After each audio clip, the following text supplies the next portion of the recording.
Arthur and the School Pet, written by Mark Brown.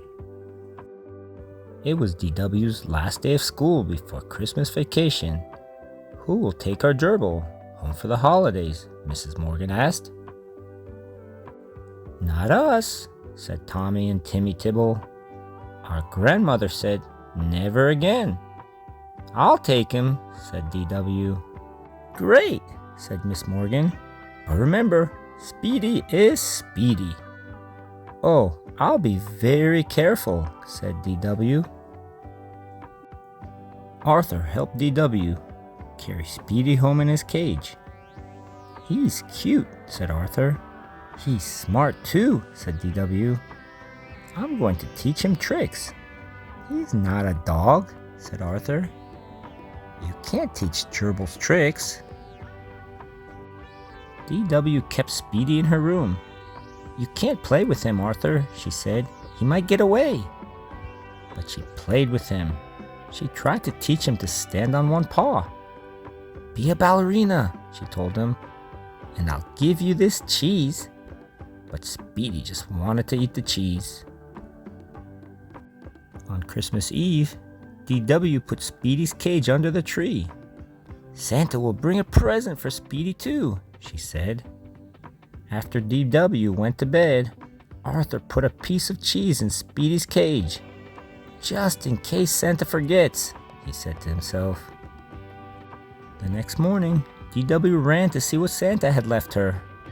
But the first thing she saw was Speedy's cage. It was empty.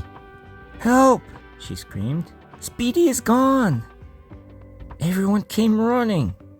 They looked under the sofa and behind the presents and all around the living room. DW cried harder and harder. Then Arthur looked up at the tree.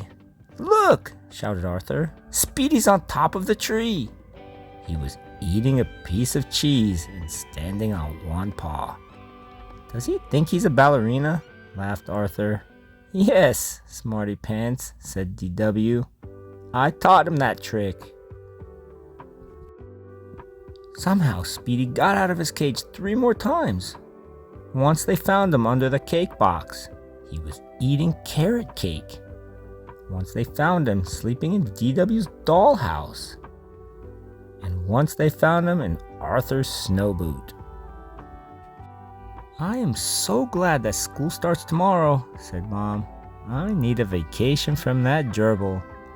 I want Speedy to look very nice when he goes back to school, said DW. So I'm going to give him a bubble bath. When DW said bath, Speedy took off like lightning. DW and Mom looked everywhere. So did Arthur and Dad. They looked upstairs. They looked downstairs. They looked in boxes, in drawers, and closet. But no one could find Speedy. I could never go to school again, cried DW. Don't worry, said Arthur. He'll turn up. But Arthur looked worried. DW got ready for bed. Everyone is going to hate me for losing Speedy, she said. Then she crawled under the covers. She felt something warm and furry.